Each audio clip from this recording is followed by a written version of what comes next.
عید الفطر کے موقع پر اعتدال سے کھائیں۔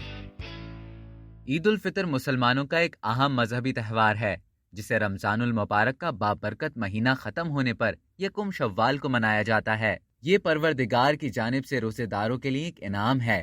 اس دن مسلمانوں کو روزہ رکھنے سے منع کیا گیا ہے۔ عید کی خوشی پر گھروں اور بازاروں میں مختلف انواع و اقسام کے پکوان اور مٹھائیاں بنائی جاتی ہیں۔ ہر طرف ذائقہ دار کھانوں کی بہار نظر آتی ہے اور ان لذیذ پکوانوں کی اشتہا انگیز خوشبو ہر سو پھیلی ہوتی ہے۔ ایسے میں انسان کے لیے خود کو کھانے پینے کی لذیذ چیزوں سے روکے رکھنا قدرے مشکل ہوتا ہے۔ تاہم ہمیں اس بات کو ذہن میں رکھنا چاہیے کہ رمضان میں روزے رکھنے کے دوران ہمارے کھانے پینے کے اوقات کار میں تبدیلی آئی تھی، اور اس کے اگلے ہی روز عید پر اگر ہم طرح طرح کے پکوان سے وقت بے وقت لطف اندوز ہوتے رہیں گے تو ہمارے معدے پر اس کے منفی اثرات پڑنے کے امکانات ہوتے ہیں۔ ایک ماہ روزے رکھنے کے بعد اچانک چٹپٹے کھانے اور مرغن غذائیں آپ کے جسمانی نظام کو متاثر کر سکتی ہیں، جس سے نہ صرف آپ نڈھال بلکہ موٹاپے کا شکار بھی ہو سکتے ہیں۔ اس لیے طبی ماہرین عید کے دن کھانا کھانے میں اعتدال کا مشورہ دیتے ہیں۔ کھانا کھانے کے معمولات۔ رمضان کے مہینے میں صبح انتہائی سحر سے مغرب تک کھانے پینے کے وقفے کی وجہ سے معدے کی ایک خاص انداز میں تربیت ہو جاتی ہے۔ یہی وجہ ہے کہ عید کے روز بہت زیادہ کھانا پینا معدے کے امراض کا باعث بن سکتا ہے۔ اگر آپ اس مشکل سے محفوظ رہنا چاہتے ہیں تو ویڈیو میں بتائی گئی روٹین پر عمل کریں۔ سنت کے مطابق صبح کی شروعات میٹھا کھانے سے کیجیے۔ یہ میٹھی شے کھیر، سوئیاں، شیر خورما اور میٹھے چاول ہو سکتے ہیں، لیکن خیال رہے کہ عید کے موقع پر تیار ہونے والا شیر خورما بہت زیادہ نہ کھائیں۔ ان میٹھے کھانوں میں میوجات کا کثرت سے استعمال کیا جاتا ہے، جنہیں بغیر چبائے نگل جانا معدے کی گرانی کا سبب بنتا ہے۔ دوپہر کا کھانا سادہ ہونا ضروری ہے۔ رمضان کے فوری بعد بہت زیادہ مرغن اور چٹپٹے کھانوں کا استعمال نقصان دہ ثابت ہو سکتا ہے۔ عید کے دن دوپہر اور رات کے کھانے میں کم از کم 6 گھنٹے کا وقفہ رکھنا بے حد ضروری ہے، کیونکہ روزے کے دوران معدہ 15 سے 16 گھنٹے تک آرام کا عادی ہو چکا ہوتا ہے اور وہ رد عمل کے طور پر صحت کے مسائل پیدا کر سکتا ہے۔ کھانے میں احتیاط۔ دین اسلام میں سکھایا گیا ہے کہ اتنا کھاؤ کہ تھوڑی بھوک باقی رہ جائے، لیکن ہمارے معاشرے میں پیٹ بھر کے کھانے کا رواج عام ہو گیا ہے، اور کچھ لوگ تو اتنا کھا لیتے ہیں کہ بعد میں ان کے لیے مشکلات پیدا ہو جاتی ہیں۔ زیادہ کھانا کھانا صحت کے لیے نقصان دہ ہے، کیونکہ وہ اعصابی بیماریاں، دماغی کمزوری، بلند فشار خون، ذیابیطس اور پیٹ کے متعدد امراض زیادہ کھانے سے ہی پیدا ہوتے ہیں۔ اس لیے کھانا کھانے میں اعتدال سے کام لیں۔ مٹھائیاں۔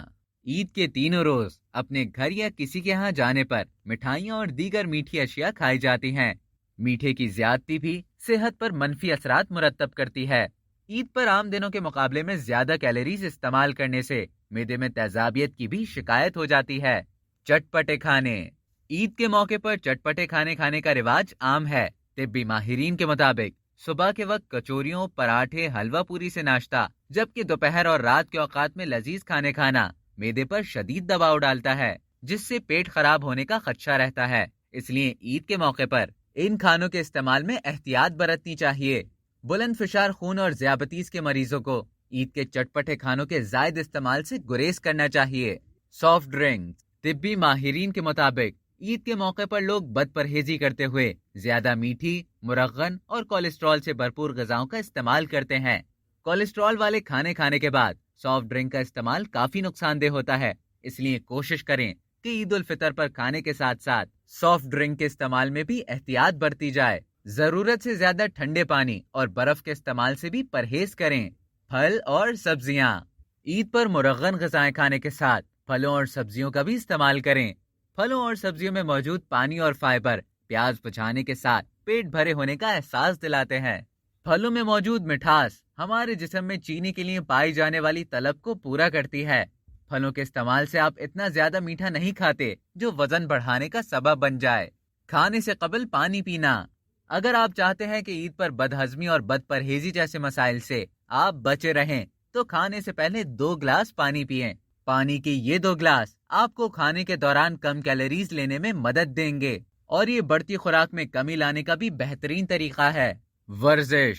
ہم عید یا تہواروں کے موقع پر ورزش کرنا بھول جاتے ہیں، لیکن ورزش سے متعلق یاد رکھیں کہ دوران ورزش انسان کا جسم خوش رکھنے والا ہارمون ایڈروفین خارج کرتا ہے، جو کہ نہ صرف آپ کے کھانے کی اشتہا کو قابو میں رکھتا ہے بلکہ مزاج پر بھی خوشگوار اثرات مرتب کرتا ہے۔